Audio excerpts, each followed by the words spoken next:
Les amis, comment ça va? J'espère que tout le monde est là, que tout le monde va bien. On se retrouve pour un nouvel épisode des achats de la semaine. C'est parti!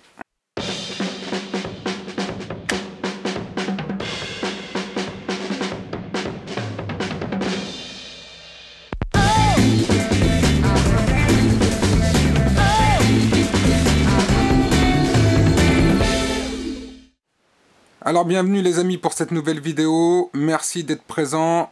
On vient de passer 500 abonnés sur Facebook. C'est pas grand chose, mais pour moi ça veut dire beaucoup. Merci à vous d'être là. Par contre, je suis un petit peu dégoûté parce que bon, sur YouTube, vous pourrez faire un petit peu mieux quand même, hein. Je voudrais qu'il y ait un petit peu plus d'abonnés. Mais merci de prendre le temps quand même de regarder les vidéos. Ça fait plaisir.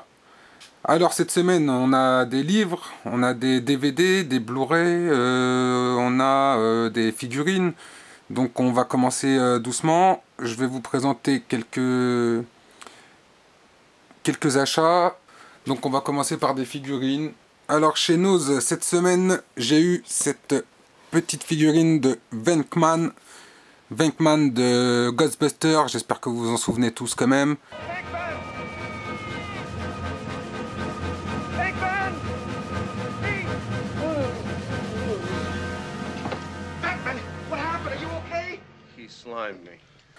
Donc elle était pas mal, je l'ai eu pour 5 euros, 4,50 €. Alors 4,50 € chez Noz. C'est une belle petite pièce en déco sur l'étagère avec le reste des Ghostbusters. Ce sera beau gosse. Alors par contre, je ferai peut-être une vidéo sur ça avec des captures d'écran, etc. pour que vous voyez bien le truc. Mais j'ai l'impression qu'en fait, quand on va sur Vinted et autres sites de vente, on retrouve souvent les articles qui sont chez Noz en vente chez Vinted, mais le prix il a triplé, des fois quadruplé. Donc les petits coquins, si vous voyez cette vidéo, quand même, un petit peu de retenue. Je veux bien que vous montez les prix de quelques euros, mais arrêtez de vous lâcher quand même. Donc je ferai peut-être une vidéo sur ça, parce que vraiment des fois c'est flagrant. Donc à chaque fois qu'il y a des bonnes affaires chez nous, on les retrouve en vente sur Vinted. Bon, t'as le droit, hein, mais vas-y mollo sur les prix quand même. Donc voilà, la petite figurine Venkman, très jolie. Alors, on a beaucoup été chez McDo, hein. Enfin, pas beaucoup, mais on était beaucoup. Donc comme c'est moi qui rafle les figurines après, ça en fait pas mal. Alors voilà ce que j'ai eu chez McDo en figurine Astérix.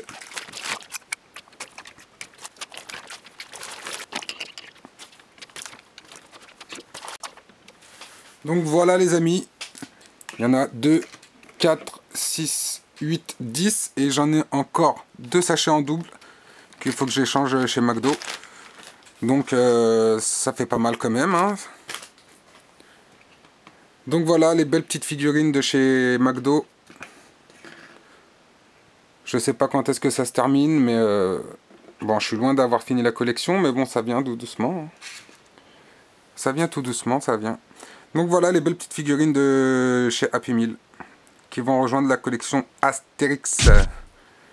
Alors petite astuce les amis pour ceux qui collectionnent les jouets Happy Meal de chez McDo. Quand vous avez des jouets de merde, parce que ça arrive souvent que chez McDo ils aient des jouets de merde. Une fois ils avaient sorti ça. Donc voilà, c'était de la merde, mais voilà. Quand vous allez chez McDo ou un enfant ou voilà et que c'est des jouets de merde, bah vous le subtilisez ou vous y allez vous-même ou vous subtilisez à l'enfant et vous gardez les jouets de merde dans leur sachet parce que si vous retournez chez McDo 2-3 semaines, un mois, quelques temps plus tard et que vous pouvez leur échanger contre des autres séries, vous venez avec le jouet dans l'emballage et vous donne des Astérix par exemple, si vous voulez la collection Astérix et qu'ils font ça en ce moment, vous leur échangez les jouets de merde contre des jouets beaux gosses. Donc voilà, c'était la petite astuce. Merci, je vous en prie. Donc voilà, on va aller échanger cela aussi. Alors pour la suite, chez Noz, il y avait des petits sachets comme ça. Il y avait Street Fighter et Power Ranger. Des petites collections, des petites figurines à collectionner, mais c'est des surprises, des petites Funko. Donc on va les ouvrir ensemble. C'était à 2 € le sachet. Donc on va voir ce qu'on a eu et puis voilà.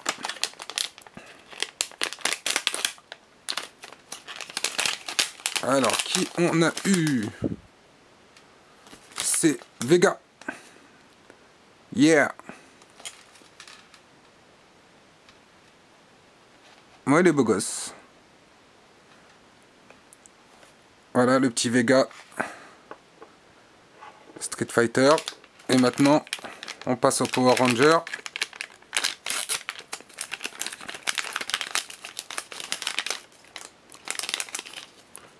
Yeah, Power Ranger jaune. Bah, c'est pas le plus rare. On a les 4 pièces ici là qui sont un peu plus rares. Mais je les ai pas eu. Tant pis. On en prendra d'autres plus tard. Donc voilà. Donc voilà mes deux petites Funko en surprise.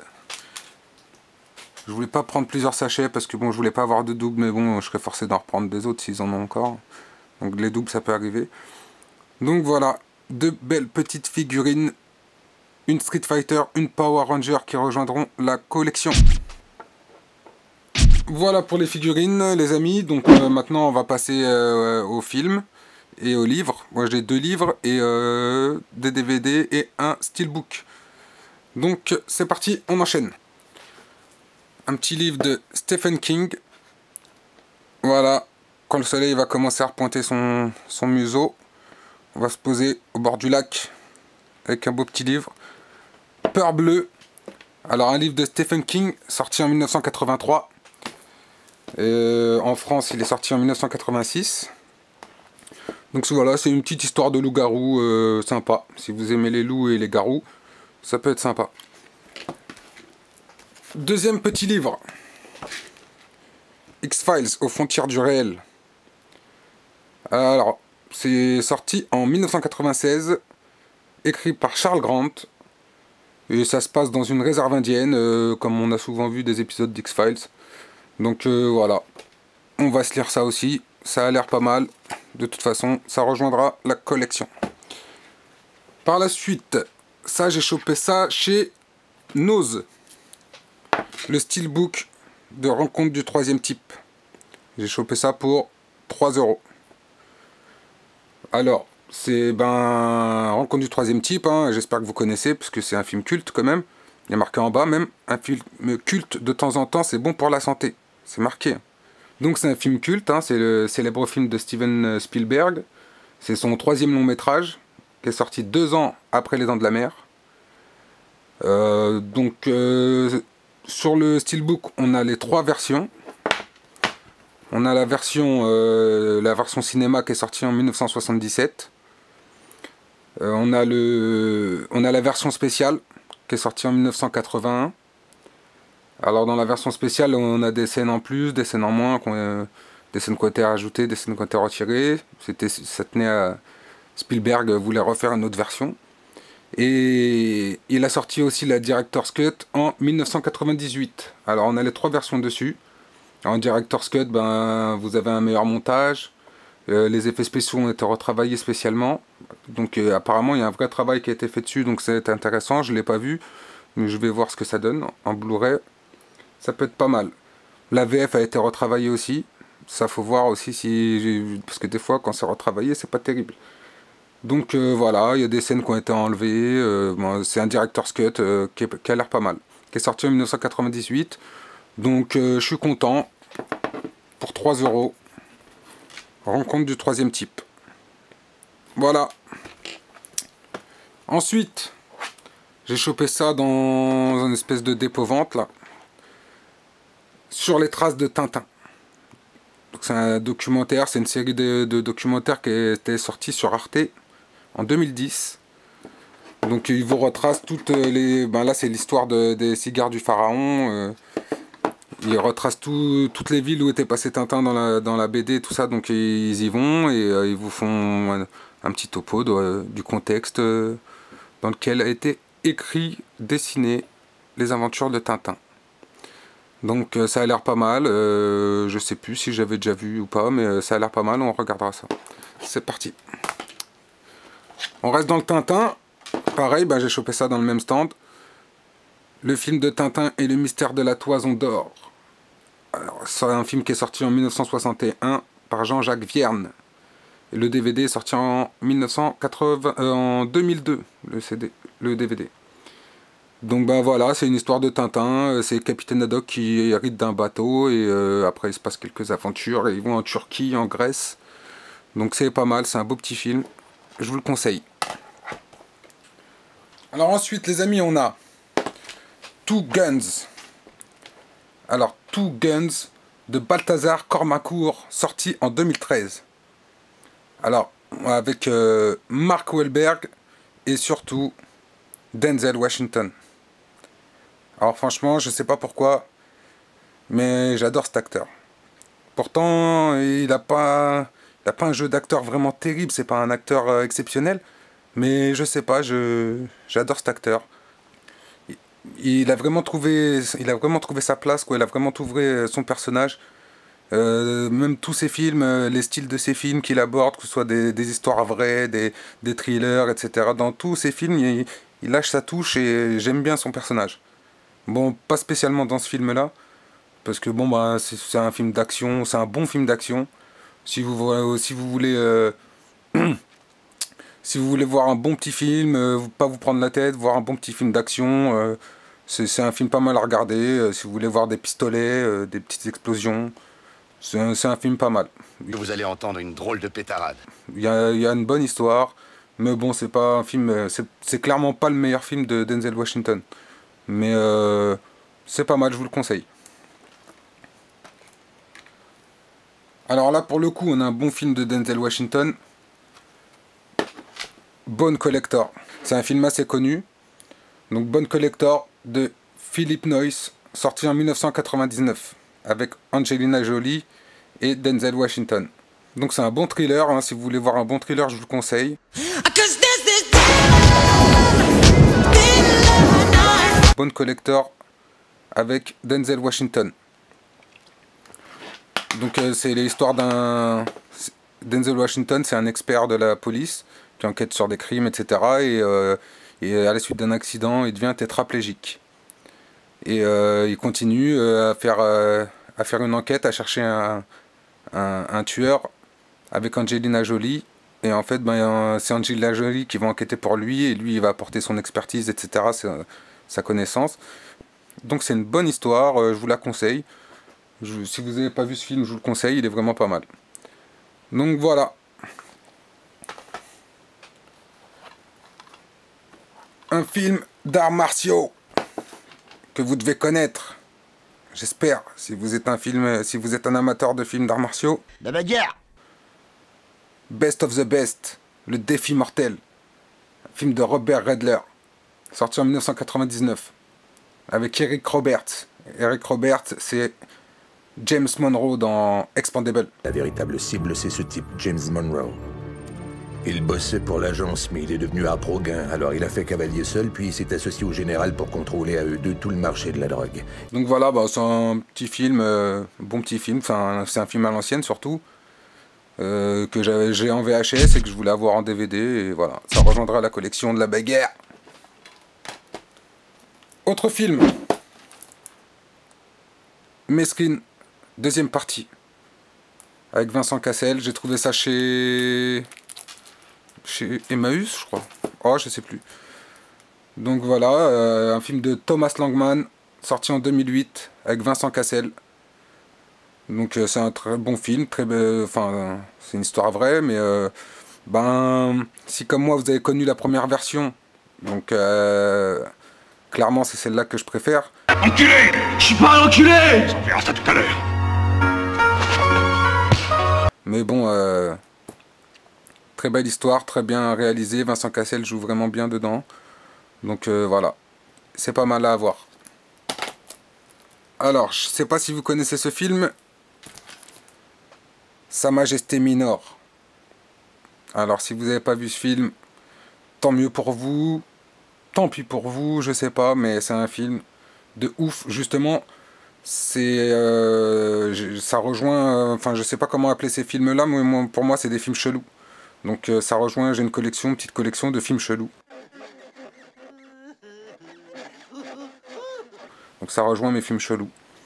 C'est un film de Jean-Jacques Hano, sorti en 2007. avec José Garcia dans le rôle de Minor et Vincent Cassel dans le rôle du Bouc. C'est un film satanique, bizarre, avec le dieu Pan. Cassel c'est Pan et Minor c'est Garcia, et puis il se passe des trucs bizarres quoi, sur une île oubliée de la mer Égée. Donc c'est un film, faut avoir le cerveau accroché quoi. Voilà, c'est un film chelou. Voilà, je vous ferai une petite vidéo un jour sur mes films chelous, parce que bah j'aime bien ça, hein, c'est des films chelous, mais bon j'aime bien. Donc je vous ferai voir ça. Ensuite les amis, on a Return to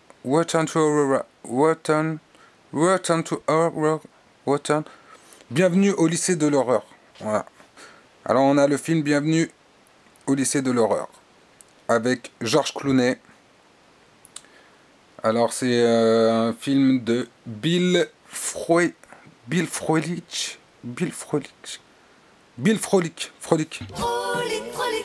Voilà. Bill Frolic, sorti en 1987. Donc ben, clairement c'est un nanar, hein, on va dire ça comme ça.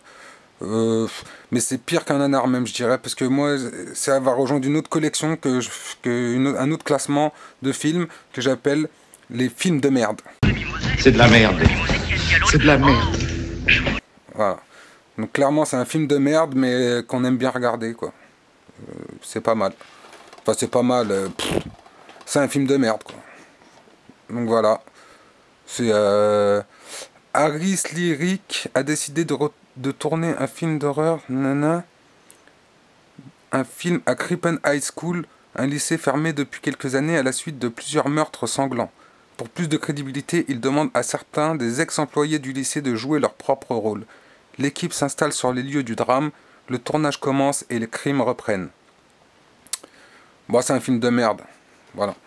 C'est de la merde. Ensuite, on a toujours un film de merde. Le Manoir de la Terreur. DVD.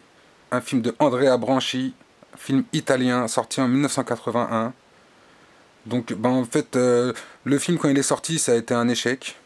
Il a clairement pas marché, mais c'est tellement de la merde que c'est devenu un film culte, en fait. C'est un film à voir. Si vous aimez les films de merde, faut vraiment voir ce film. C'est vraiment un film de merde. Mais c'est de la merde! Donc voilà. Ensuite, alors ça c'est pas un film de merde.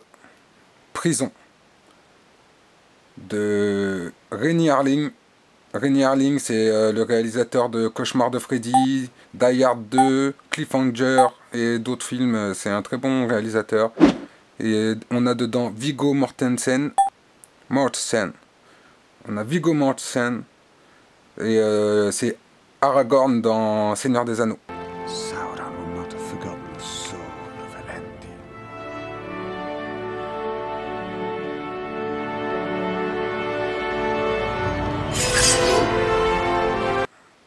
Très bon acteur. Alors le film est sorti en 88 et en fait c'est le pénitencier, c'est ben, je pense que vous connaissez si vous aimez ces films-là. En fait, c'est il y a un mec qui a été tué, qui a été condamné à mort par erreur, et il vient se venger. Donc voilà, il va tuer tout le monde dans la prison. Voilà. La bagarre! Et ensuite, dernier film, on a Mayhem,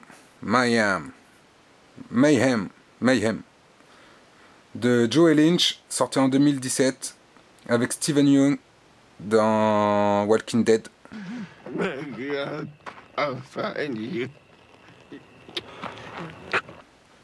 Très bon acteur. Donc voilà, c'est une histoire de virus, de zombies, etc., etc. Voilà, c'est un petit film. Si vous aimez bien les clous dans la tête et les trucs comme ça se regarde. C'est rigolo, c'est bien, c'est un bon petit film. Donc voilà les amis. Voilà pour cette semaine. Donc ben merci à vous.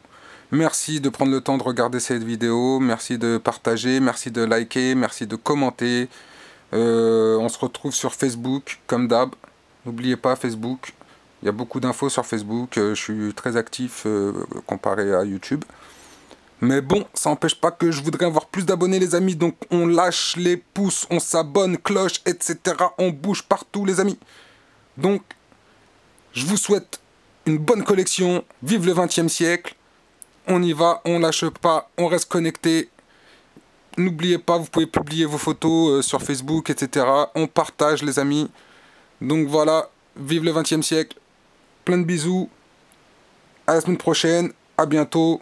Prenez soin de vous. Salut amigos, salut les humains, salut.